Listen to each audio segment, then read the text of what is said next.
مسئولان در فدراسیون کوهنوردی ولایت غور میگویند یک برنامه کوهنوردی را با هماهنگی آمریت تربیت بدنی و ورزش این ولایت برای اعضای تیم کوهنوردی جام غور برگزار کرد و هدف از برگزاری این برنامه کوهنوردی را تشویق جوانان به ورزش و دوری از دهقانیات عنوان کردند.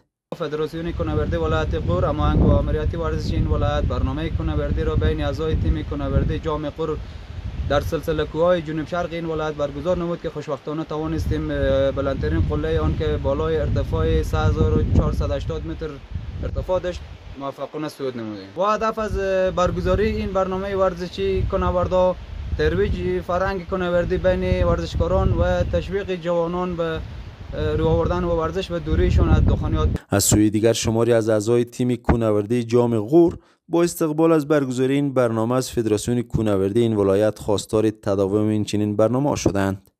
امروز خواستند هستیم که فدراسیون کوهنوردی ولایت غور همچون برنامه را برای رشد و پیشرفتی این رشته ورزشی بین ورزشکاران برگزار می‌کنند.